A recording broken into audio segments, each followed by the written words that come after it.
Today we're at just one of the local waterways in the Houston area, and we're going to show y'all some of the rock hounding and gem and mineral stuff that you have available to you in the Harris County and surrounding areas, and things that you can do for people that live in those areas.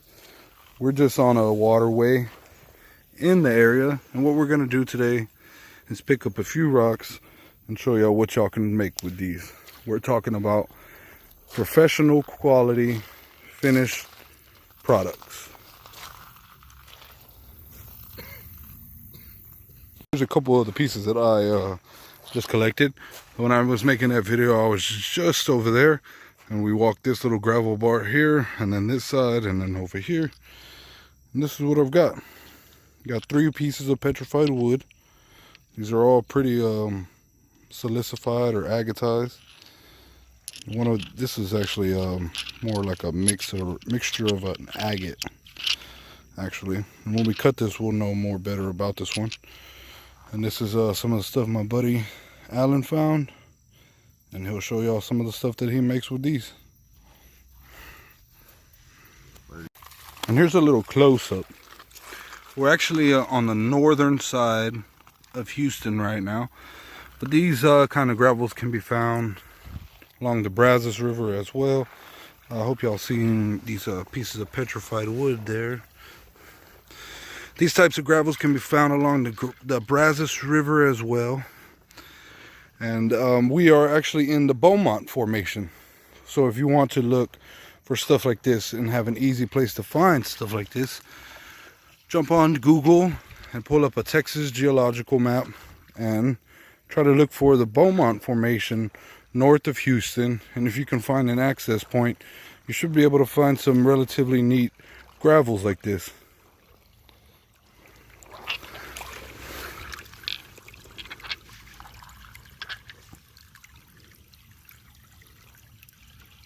Hey everybody, welcome back. We have changed locations now. We are at the Houston Gem and Mineral Society, and as you can see here, I've actually cut a few of these rocks, and these are the other ones that I got on that day. I'm going to actually show you. I will cut one of these small ones on a trim saw in half, so that you can so I can show y'all how we're going to process these. And some of these petrified woods, I'm just going to polish on the end, or maybe I'll show you if we can get a long slice or a longer part polished. Here's some of the stuff that Raul Duke got, and he's also going to polish some of these and try to do some fun stuff with some of this stuff and see what we can make. Some of the ones that I have already cut, I'll show you. This is kind of how we'll go through and make our cuts with these. Something like this I wouldn't use. As you can see, it's really fractured. If you wanted to, you can use a simple product like Star Bond. This is a super glue. It's a cyanoacrylate, and this is a thin. It's really thin, like water thin, you see there, and it penetrates the cracks a whole lot easier. So you can see, I'm just going to put a little bit of this on there.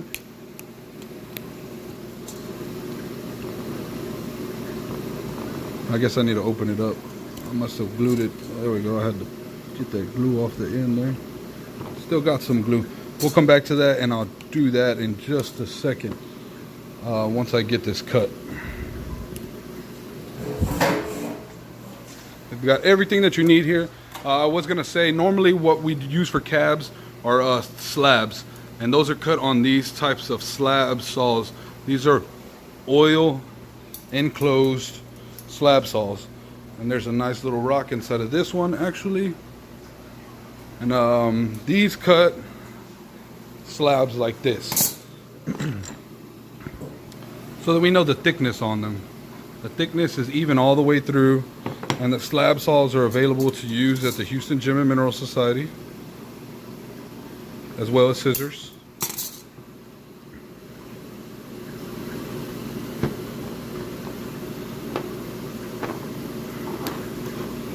And y'all can see that's kind of sealing up that fracture there. They also have an accelerator. This makes the glue dry rather instantly. But like I said, we're not going to use this specific example today. I was just kind of showing you that you can. So what I use is a sharpened piece of aluminum. In this case, I'm using an aluminum nail. But sharpened pieces of aluminum work rather well for me, even just regular old 12-ounce soda pop caps. Oh, I need to put a little bit more pressure on there and get this rock out of there. Sorry, y'all, I'm trying to do this all and record.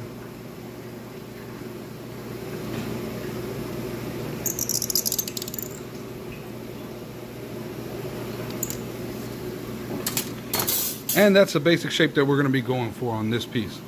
You'll see me trim this out some more and rough this out. Also, like I was saying, it's rather uneven because I just hand cut this on a trim saw because we're just using basic river rocks. So you'll also see me, the first step that I'll do is to try to even that face out like the slabs that we have that are cut on the slab saw. Like I said, normally we use the slab saws, but this is just to show that anybody anywhere can enjoy the hobby.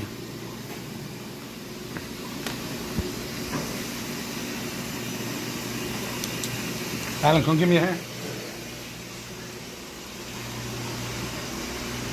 And this is the trim saw that I'll be using. Turn on a little bit of light here for us, and then we'll hand the camera over to my buddy Alan, and Alan will show you more of what we've got going on here. It stopped. Okay, cool. Started back. All right, look. So make sure you've got your safety glasses on whenever you are doing this type of equipment, and actually an apron is preferred.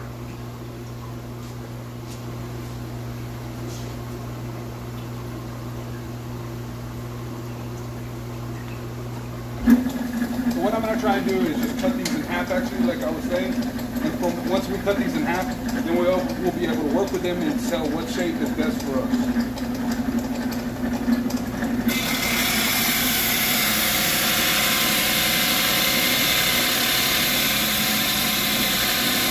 You want to move really slow, and you actually want to let the blade do the work. I'm applying very little pressure here, and the blade is letting me know whenever I can move the rock more.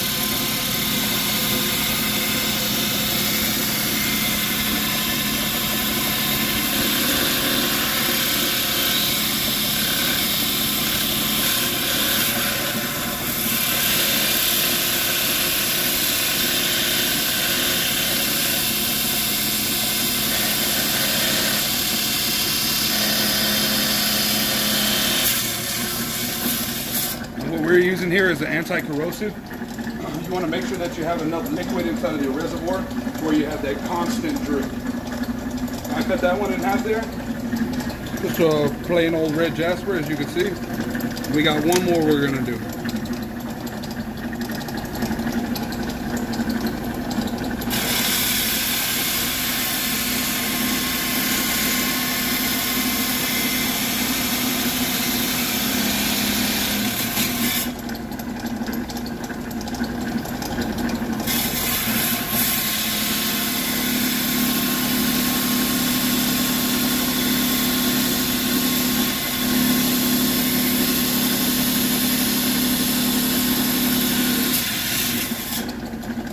And this may look very dangerous. This blade will not actually cut my skin. It will cut my thumbnails.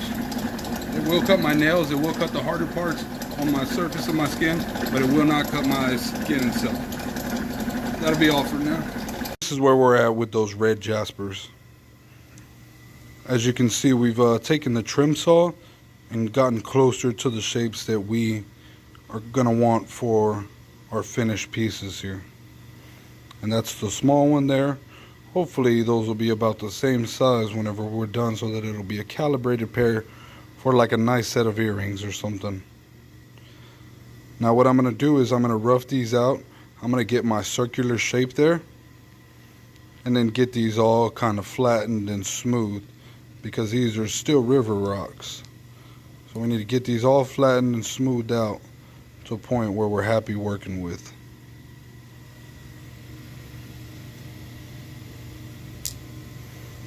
We'll show you all those in a second.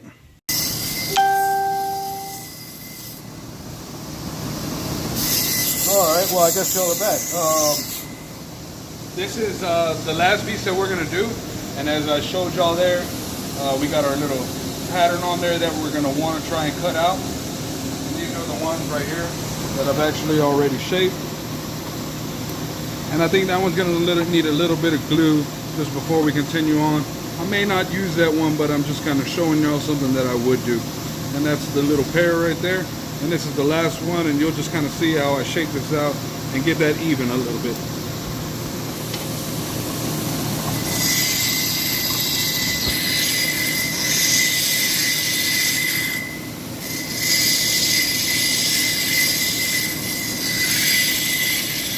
What we're using right now is a 60 grit wheel. This is actually a rather aggressive wheel.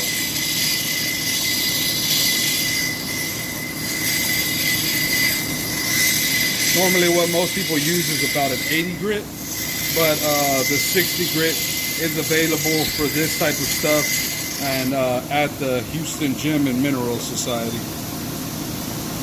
Now I've got that outside kind of done pretty well. As y'all can see, I'm going to work on that top there. As you can see, it's really low on this side and it's really high on this side. So if your stone's too low and you don't think you'll be able to make a cabochon out of it, I probably wouldn't use it, because what I'm going to have to do is take all this high side down to at least as low as the low side is. That way I had a pretty uniform cabochon if somebody decided to set it into silver or something.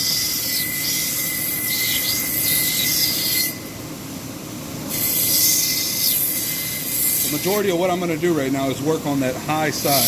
You won't see me doing very much grinding on the lower side at that point, because right now what I really need to do is get that side down.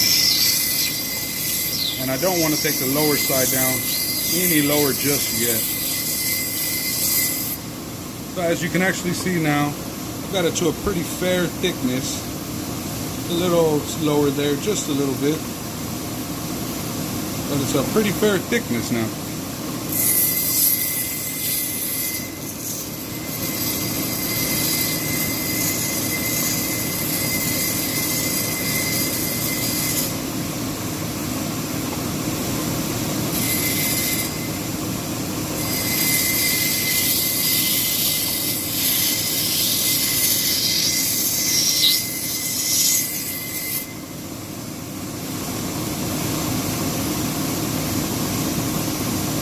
And that's going to be something that I'm happy with.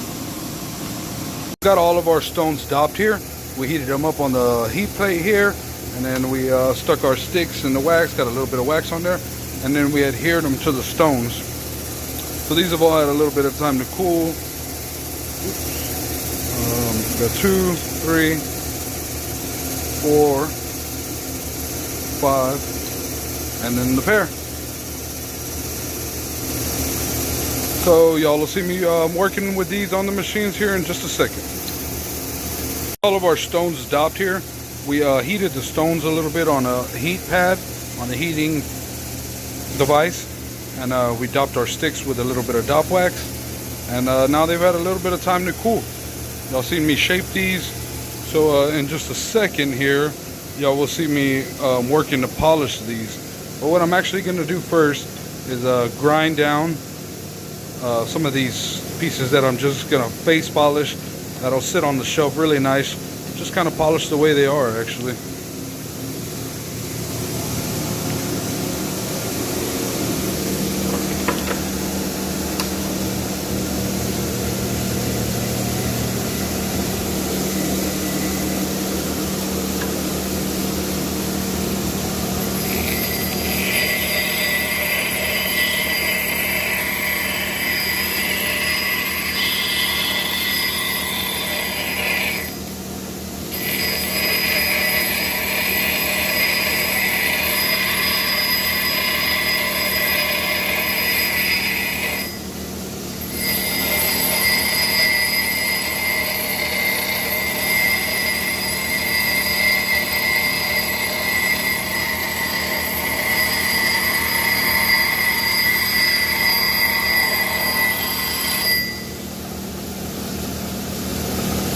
Y'all can see that that's a petrified wood.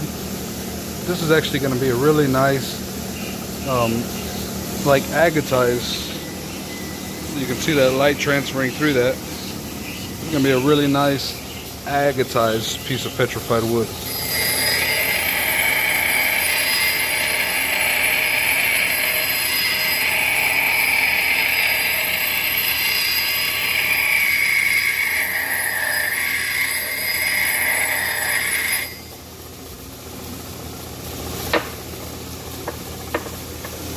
And we're just gonna keep working on that. I'll show y'all once we get to like ready for the 100 grit. Once I get this kind of rounded a little bit more like I want. And this is one of the slab saws like I was telling y'all about. We're not gonna do so much highlighting on the video of working with slabs like this today, but I just wanted to show y'all this is stuff that is available at the Houston Gem and Mineral Society. Got those cabs kind of finished up here. And if you want to take a look, actually, you can kind of see. This is one of the pieces that my buddy Alan did. Y'all saw him showing y'all some of the petrified wood a little bit earlier. And this is actually cut from this piece. So earlier in the video, y'all might have saw that. So this is a nice piece of jewelry that he was able to make with one of the pieces that he found while we were out there. He also cut this little piece and started grinding on it to shape this one. And started grinding on this red jasper here so y'all could see this. Look at how intense that pattern is on that red jasper. So there's a lot of nice red jaspers out there. That's why I tended to make some of these. As you can see, I polished up some of those petrified wood pieces I was showing y'all. This is another nice little agatized one that we found. This one isn't very well silicified. It's not very mineralized at all, but it was still out there. This is one of the other ones that we ground down and polished. Just a nice little piece, but it's really well replaced and mineralized. And this was a nice little agate that we found out there also. Kind of fractured up, but it was pretty. These are two that we just left natural, but we wanted to kind of show you all the difference. Now these little small ones would look great inside of a display. And that's some of the red jasper that we started off with and didn't have time to finish. And this is some of what we got done. As you can see, this one had a little soft spot there, so that one probably wouldn't fare well as being a finished product that was sold.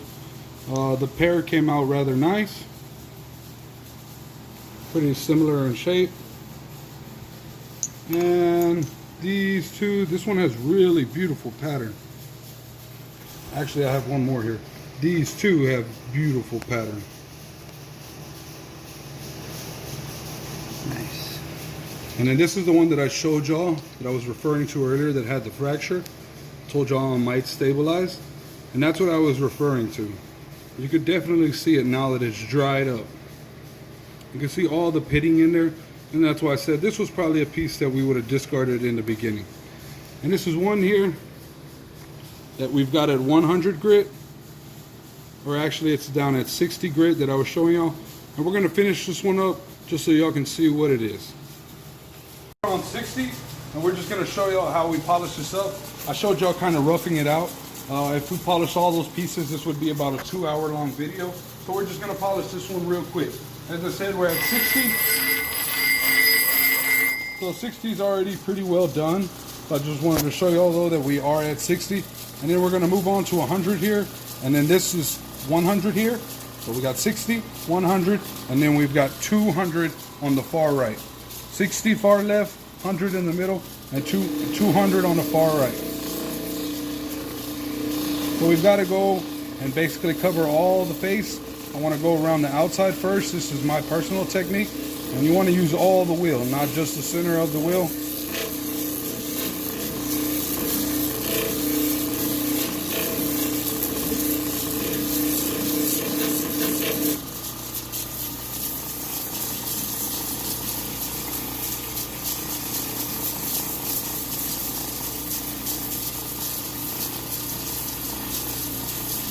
Twisting the rock as I'm moving it along the wheel. And this will kind of help me get everything. Now, of course, I want to make sure I get that outside edge really good, and then get that center really good as well.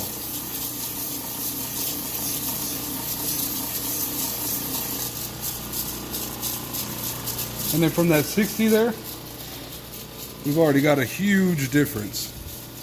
You can see how much smoother that is there.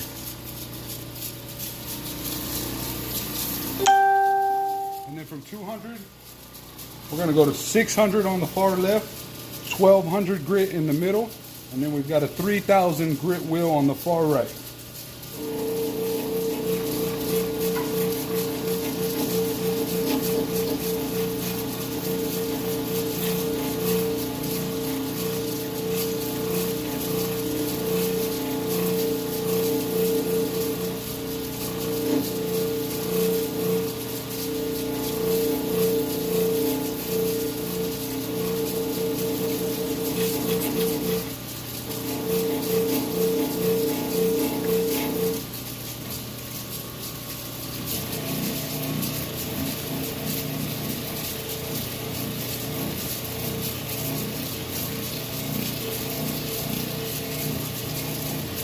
Now we're on 1200, and this is actually the first step in a polish. 600 is almost like a pre-polish, but it's definitely your last step where you're going to be moving more amounts of material from the stone.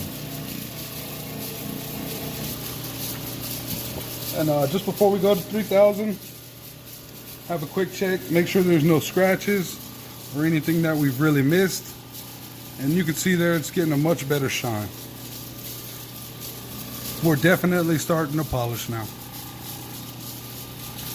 And in my opinion, we're pretty decent.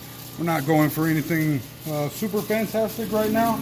I just want to show y'all the things that y'all have available to y'all in the Houston area.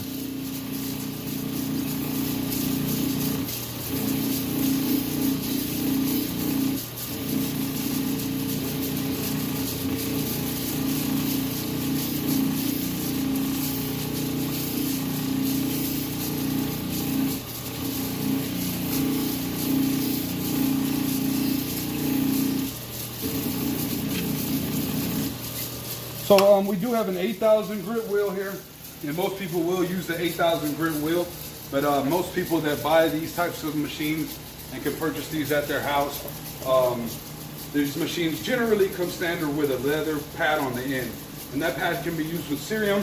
So since we have something like that here, I'm going to show y'all just in case y'all can't make it in and y'all are wondering how to use that pad on your machine.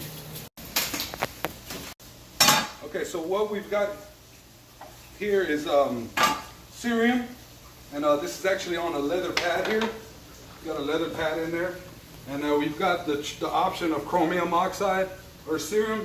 Cerium's more versatile, so this is what most of y'all will be using at home. So we're going to use this specific example for this video so y'all can see. If you see there, you can see the polish on the stone right now. Rather decent. There's nothing wrong with this. Most people would be happy with this in their display case at home.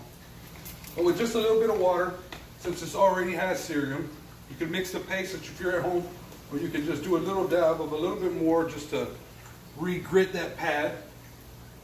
And I'm just going to use a slow speed. I have an option of a faster speed, and of course you can speed up your cabbing machine by changing your pulleys on your belts.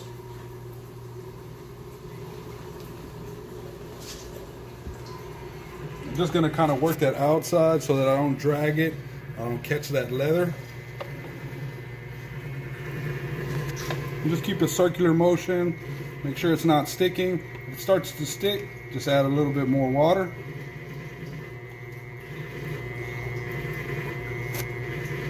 I never want to get this side down to where I'm dragging it. That's the biggest thing. I want that to spin off of that edge.